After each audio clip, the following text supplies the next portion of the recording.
Olá, cursistas! Sejam bem-vindos. É um prazer estar aqui com vocês. Peço que em nossas aulas, mais uma vez, estejamos munidos de papel e caneta para quando surgir alguma dúvida, vocês anotem e depois apostem no nosso fórum de Tira Dúvidas. Já aproveitando a oportunidade para dizer que vai haver mais um outro fórum nesse módulo, então poste suas dúvidas no fórum pertinente à aula que você está estudando. E para que tenhamos um bom resultado, será necessária a dedicação de vocês nos estudos e atividades da sala virtual. Mas também é muito importante que vocês leiam toda a apostila. Vamos começar?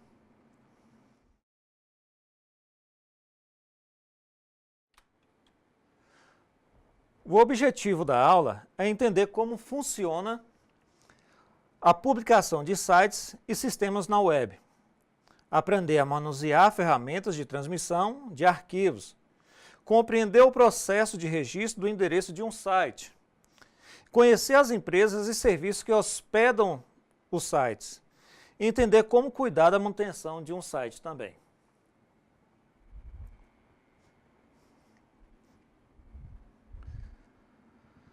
Então, antes de entendermos como publicar um site, é preciso antes compreender dois tipos de sites existentes: os sites estáticos e os sites dinâmicos.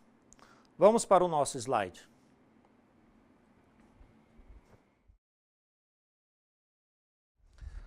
Sites estáticos são aqueles em que não há troca de informações com o banco de dados.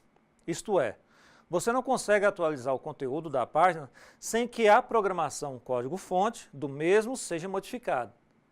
Em geral, são sites simples que atendem às necessidades de quem quer ter somente um espaço para divulgar seus produtos, serviços, informações de contato e portfólio. Porém, é muito importante lembrar que esse tipo de site tem alto custo de manutenção e atualização caso seja necessário. Sites dinâmicos são mais complexos de se desenvolver, mas possuem um grande trunfo. Podem ser atualizados facilmente por qualquer pessoa leiga, sem a necessidade de perder longas horas tentando decifrar código ou contratar um profissional exclusivamente para isso. Esse processo é chamado de gestão de conteúdo. Para que um site seja atualizável, basta que os programadores montem páginas administrativas dentro do site, como se fosse um blog. Você receberá um log, senha, para ter acesso a essa página. A partir daí, será possível postar conteúdo que você deseja colocar. As informações são inseridas e recuperadas do banco de dados dinamicamente. Agora que você já compreendeu os princípios de diferença entre sites estáticos e dinâmicos, entenderemos como funciona o processo de publicação desses sites. É importante lembrar que a publicação de um site estático é diferente de um site dinâmico. O primeiro, por ser uma página simples, não requer estrutura de banco de dados. Entre outras particularidades, por isso, possui uma estrutura mais simples. Já os sites dinâmicos exigem um pouco mais de serviço de hospedagem, pois neles precisam de acesso a banco de dados e outras funcionalidades de programação. Bom, o site ficou pronto. E agora, como colocá-lo na web? A primeira coisa que se deve ter em mente ao pensar em publicar um site na internet é o seu endereço eletrônico, também chamado de domínio. Em seguida, providenciaremos o serviço de hospedagem. A próxima etapa é a transferência de arquivos por último, a configuração do seu domínio para apontar em direção ao endereço eletrônico da hospedagem.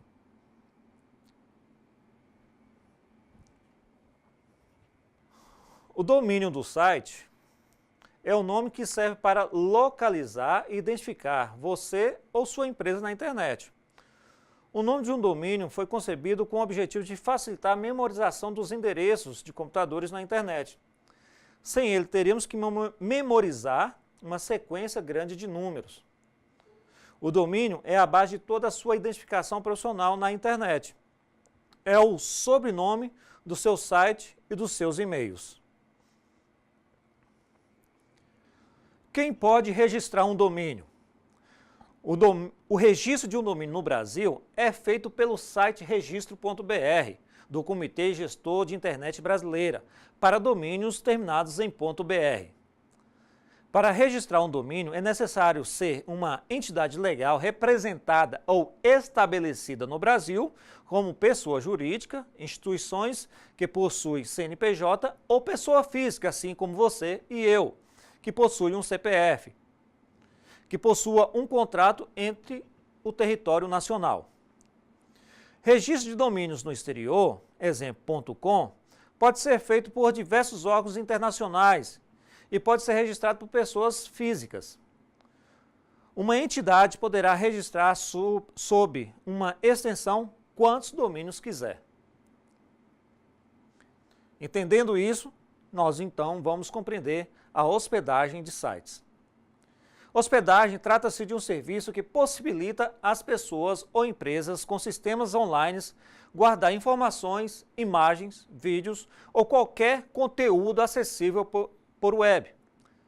Provedores de hospedagens de sites tipicamente são empresas que fornecem um espaço em seus servidores e conexões à internet a esses dados aos seus clientes. Transferências de arquivo. Em geral, os arquivos do seu site são transferidos para o serviço de hospedagem através de um protocolo chamado FTP, File Transfer Protocol. Esse serviço é acessado através dos dados fornecidos pela própria empresa de hospedagem. Geralmente, os dados para acesso são endereços IPs do servidor FTP, da hospedagem, o usuário e a senha para autenticação. Depois que hospedarmos o site, nós precisamos personalizar no desenvolvimento do site, modelo ou conteúdo.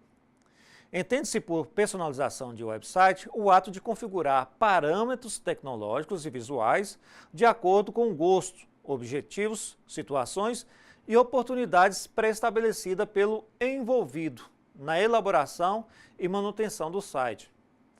Há várias maneiras de personalizar um site. É possível alterar sua estrutura e aparência, adicionar conteúdo e alterar definições de sites. É possível aplicar essas definições personalizadas usando o seu navegador, sem ferramentas adicionais, se tiver permissão para alterar essas definições. Também é possível personalizar o site programaticamente usando ferramentas de criação da web.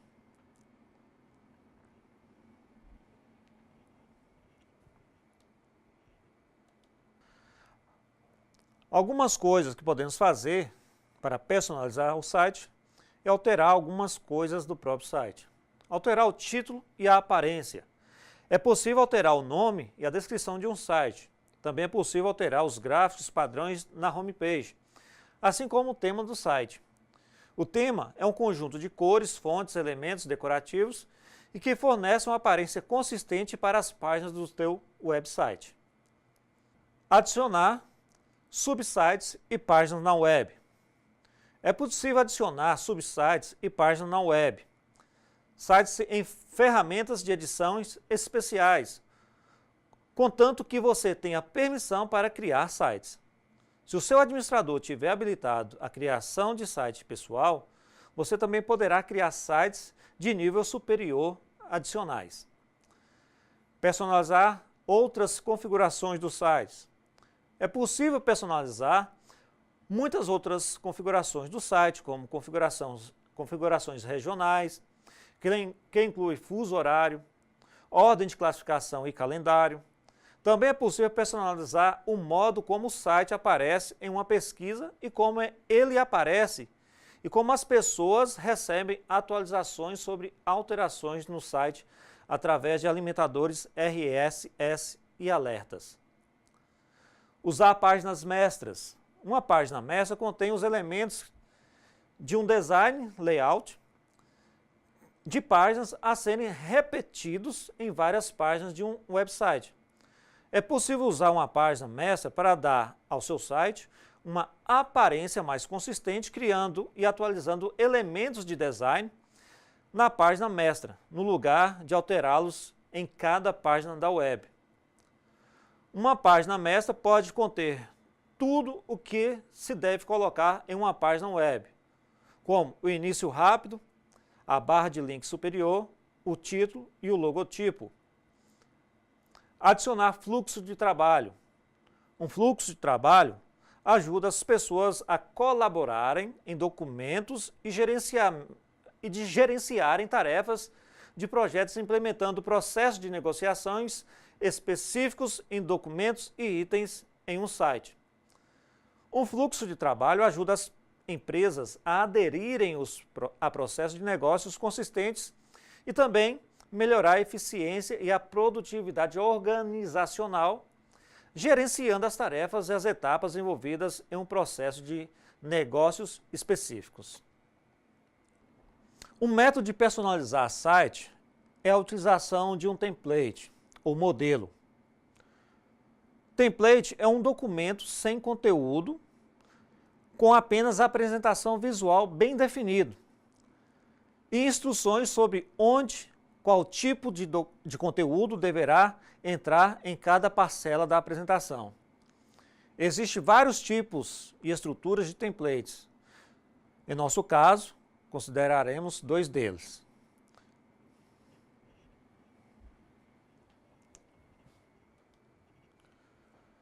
Templates simples trazem uma estrutura relativamente simples, composta por códigos HTML, arquivos CSS e determinados scripts. Podem ser replicados para várias páginas ao mesmo tempo e, em geral, são aplicados por programas editores de websites. Templates avançados. Essa modalidade costuma trazer uma série de parâmetros de configurações de aparência, estilo, posições, cores, dentre outros. São aplicados através de sistemas de gerenciamento de conteúdo, chamados CMS, e são encontrados em abundâncias e prontos para uso pelos sites de modelos disponíveis na internet.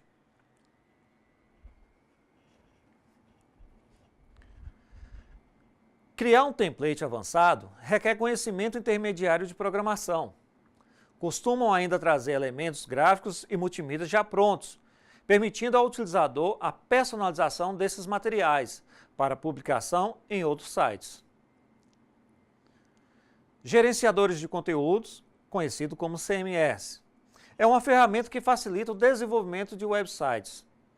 Os CMS são sistemas gestores de websites que integram ferramentas necessárias para criar, gerir, inserir e editar conteúdos em tempo real sem a necessidade de programação de código, cujo objetivo é estruturar e facilitar a criação, administração, distribuição, publicação e disponibilidades da informação.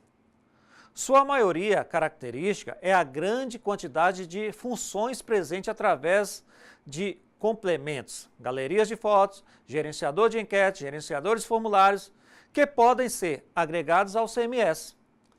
Podemos dizer que um CMS é semelhante a um framework ou esqueleto de um website pré-estruturado, com recursos básicos de usabilidade, visualização e administração já prontamente disponíveis.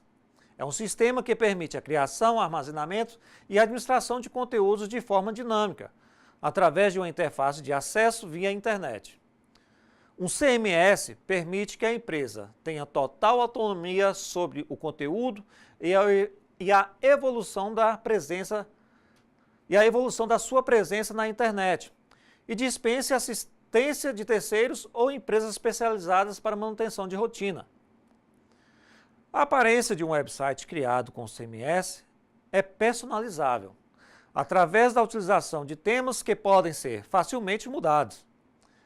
Exemplo de CMS é o WordPress, um sistema em PHP, open source e de altíssima qualidade para gerir blogs, portais cada vez mais complexos. Outro exemplo de CMS são os Livefyre e também o Joomla.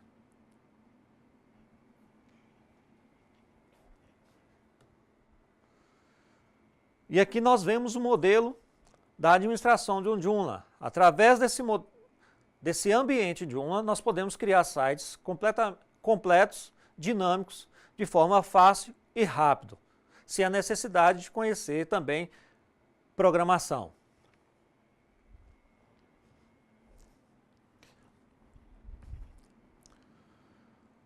Conceitos, métodos, quesitos de avaliação de website e sistema. Os conceitos de usabilidade têm como base o desenvolvimento de projetos centrados nas necessidades reais dos usuários. Lembre-se, usabilidade não tem nada a ver com o gosto dos usuários, mas sim com suas necessidades. Por isso, as interfaces devem fazer com que o usuário utilize um website de maneira intuitiva e a usabilidade visa facilitar esse processo.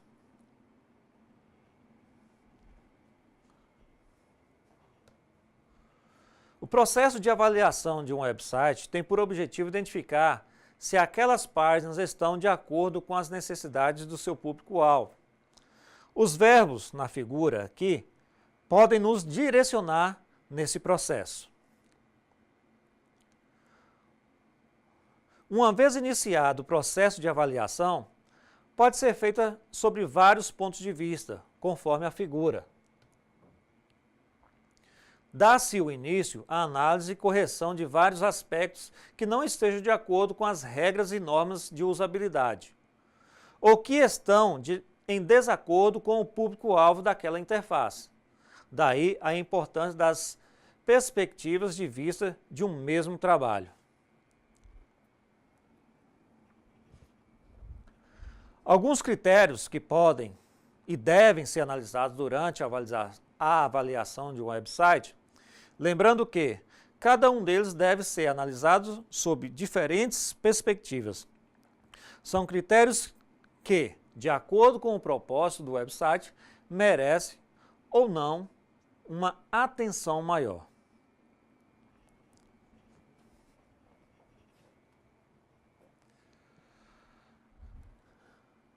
Dentre eles, nós vamos acentuar algumas aqui. A acessibilidade.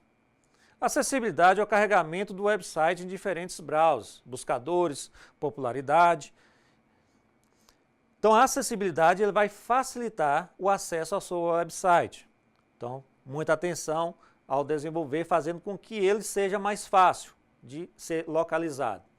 A apresentação é o layout, o multimídia, a fonte, qual o tamanho da fonte, é fácil de leitura, é fácil de visualizar, os conteúdos estão bem localizados, eu consigo enxergar e entender a proposta do website.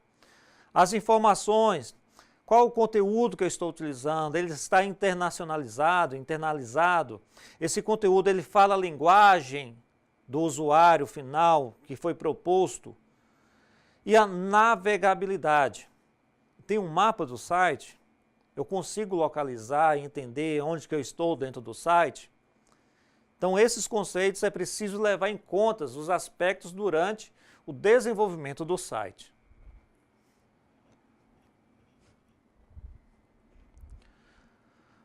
A avaliação heurística é um termo cunhado por Jacob Nielsen e Rolf Mollek em 1990, como método de inspeção para encontrar determinados tipos de problemas em uma interface do usuário.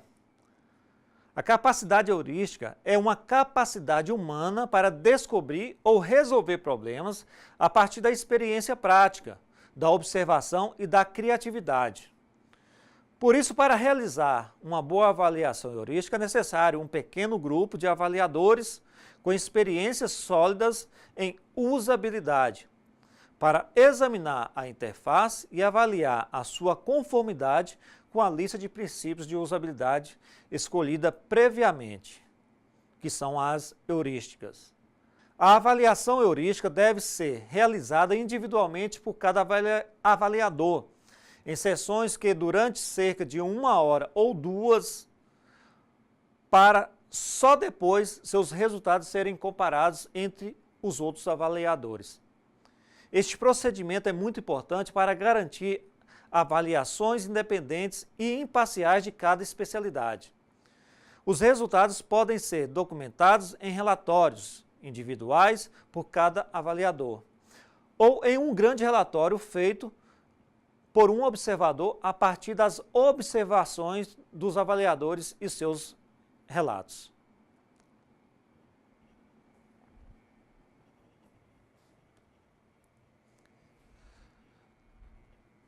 Então, durante a avaliação, nós devemos procurar diálogos simples e naturais. As interfaces de usuários devem ser o mais simples possível. Interfaces devem combinar as tarefas do usuário de tal forma que o mapeamento entre os conceitos computacionais e os dos usuários sejam simples. Falar a linguagem do usuário. A terminologia da interface deve ser baseada na linguagem do usuário e não na orientada ao sistema. Para tanto, deve-se verificar quais termos são utilizados com maior frequência pelos usuários. As informações também devem ser organizadas conforme o modelo mental que o usuário possui do domínio. Minimizar a sobrecarga de memória do usuário. O software deve exibir elementos de diálogos para o usuário e permitir que o mesmo faça suas escolhas, sem a necessidade de lembrar deste ou daquele comando específico. Para facilitar a utilização da interface, deve ser apresentado ao usuário um pequeno número de regras que se aplica por toda a interface. Consistência. Consistência é um dos princípios básicos da usabilidade. Se os usuários souberem que o mesmo comando ou a mesma ação terá sempre o mesmo efeito, eles ficarão mais confiantes no uso do software e serão encorajados a fazerem novas descobertas. Feedback. O sistema deverá informar continuamente ao usuário sobre o que ele está fazendo. O tempo de resposta influi no tipo de feedback que deve ser dado ao usuário. 1/10 de segundo é o limite para que o usuário pensar que o sistema está reagindo instantaneamente, o que significa que nenhum feedback especial é necessário. 1 segundo é o limite para o fluxo do pensamento do usuário não seja interrompido, mesmo que o usuário perceba uma certa demora. E 10 segundos é o limite para manter a atenção do usuário focalizado no diálogo. Saídas claramente marcadas. De acordo a fazer com que o usuário sinta que pode controlar o software, deverá ser fácil sair das situações mais variadas possíveis. Por exemplo, todas as caixas de diálogo devem possuir um botão de cancelar para trazer ao usuário a situação anterior. Muitas das vezes as saídas podem ser fornecidas por meio de uma facilidade de desfazer a última operação para a retomada ao estado anterior. Os usuários rapidamente aprendem a confiar neste mecanismo. Logo, deve estar disponível como um comando genérico por todo o software. Neste caso, o usuário poderá confiar no aprendizado por essa exploração, pois saberá desfazer eventuais erros. Atalhos. Embora deva ser possível operar a interface conhecendo-se apenas algumas regras gerais, deveria também ser possível para o usuário experimentar executar mais rapidamente operações frequentemente utilizadas, através de atalhos, aceleradores típicos que incluem abreviações, teclas de função, duplo clique do mouse ou botões especiais para a função frequente. Também podem ser apresentados através da exibição dos últimos comandos executados ou da função de voltar. Em um sistema de ou da função de voltar em um sistema de hipertexto. Atalhos são também necessários quando, por uma política de uma empresa ou organização, a informação se encontra em maior profundidade da árvore navegacional. Tenha que ser recuperada diretamente pela interface principal. Boas mensagens de erros. As mensagens de erros devem seguir algumas regras. Linguagem clara e sem código. Devem ser precisas. Devem ajudar o usuário a resolver o problema. Não devem intimidar ou culpar o usuário. Prevenir erros. Melhor do que possuir uma boa mensagem é evitar situações de erros. Conhecendo-se as situações que mais provocam erros, sempre é possível modificar a interface a tornar-se muito difícil a existência desses erros. Ajuda e documentação. O melhor é se ter um software que seja tão fácil de usar que não necessite de ajuda ou documentação para complementar a interface do usuário. Além disso, sabidamente, usuários raramente leem a documentação.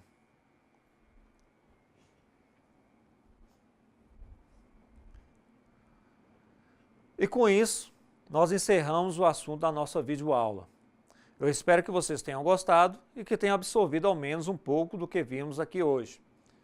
Lembre-se de acessar a sala virtual, participar dos fóruns e postar suas dúvidas. E não se esqueça dos estudos da apostila. Até mais!